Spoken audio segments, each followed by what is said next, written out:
It's time! I am finally going to start piecing my laundry basket quilts summer mystery quilt top. I'm going to be using a brand new, to me, subscriber recommended piecing method. That's a mouthful. Big thanks to Alexandra Wellington. I've never heard of this method and I think it's going to really help keep this quilt top organized. I have my handy rolling cart all ready to go. My step ladder is nearby and my cheat sheet is all printed out. Before I get started, I think I should probably just give you a real quick explanation about my design wall.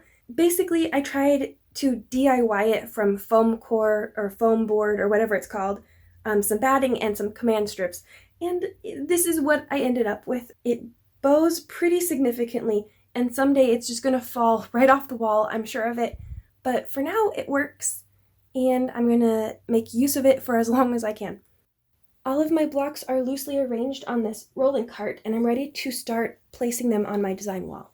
After I have put everything up and double and triple checked that they are in the right order, I will explain this new piecing method I want to try out.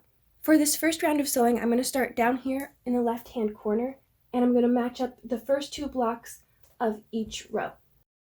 This method is called webbing the top, and it was developed or created by Bonnie K. Hunter, I believe. If you want to know more about this technique, I'm going to leave the link that Alexandra gave me in the description.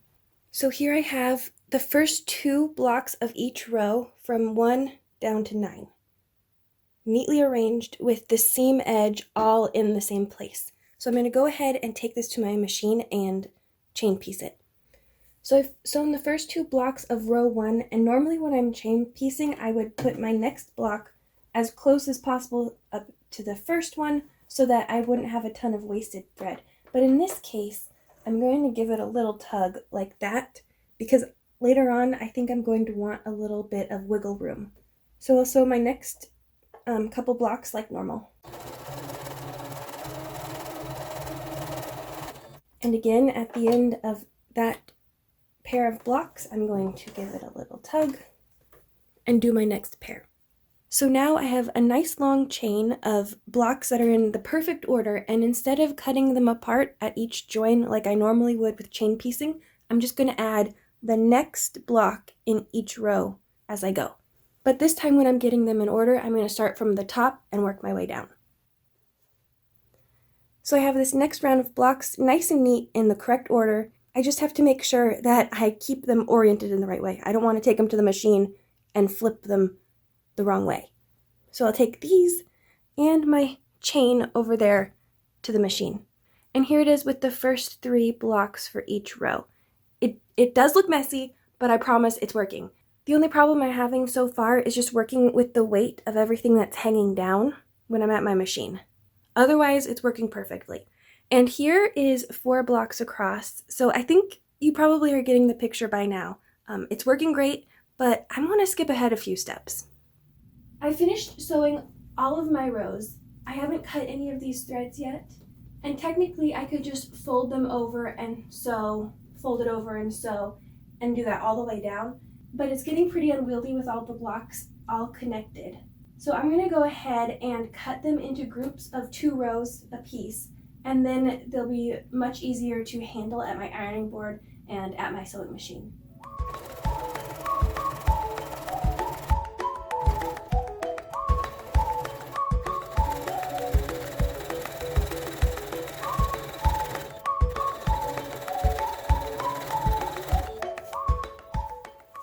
It took me a couple days, but I actually managed to finish both quilt tops before the end of the month. I am very surprised. I'm usually a much slower piecer than that when it comes to piecing the quilt top. But I managed to get it done, and I'm so glad that I did. I think they look great, and I'm ready to start working on another project. But before I show you the big quilt reveals, I'd want to talk about all this leftover fabric. So as a refresher, we started out with 8 colors. That includes the accent color, and each of those colors were 1-yard cuts. And then there was a 1 background color, and that was a 2-yard cut. But as you can see, there is a ton left over. Just an amazing amount of leftover fabric this time. And frankly, that's a little disappointing because I know a lot of people are on budgets and having this much left over when they could have spent that money on a different project. It's just a little disappointing.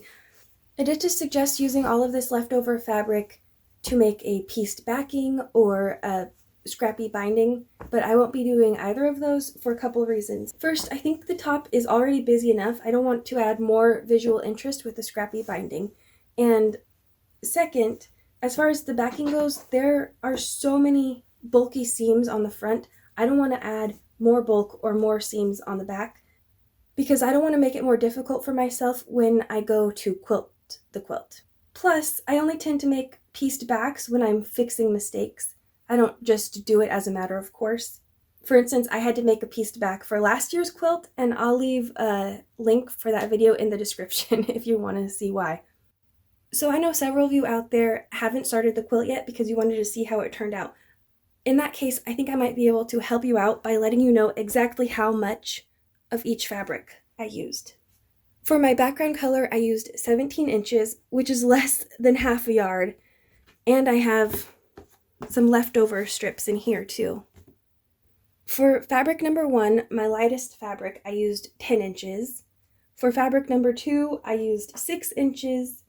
For fabric number 3, I used 16 inches. So all 3 of these are less than half a yard.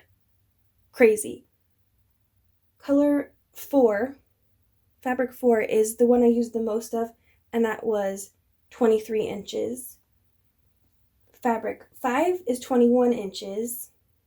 And then fabric 6, 8 inches. Fabric 7, 10 inches. So both of these were less than half a yard as well. As far as the background fabric goes, I can't give you an exact number because this is the fabric that my mom gave me for her quilt, and I don't know how large this cut was. And I used a little bit of another fabric to begin with because I miscalculated how much fabric I needed. If I had to guess, I'd say I probably used a yard and a half maybe. So I'd definitely recommend, if you haven't bought your fabric yet, to stick with the 2 yards for your background fabric. Basically, I could use this fabric and make a duplicate of that quilt and still have fabric left over. I also think I could have gotten away with using 6 of these colors instead of 7. I mean, I barely used this one at all. I could have just used that instead. Yeah. So keep that in mind if you want to make this quilt and you haven't bought your fabric yet. You're going to need a lot less than you think unless you want to make that pieced backing or the scrappy binding.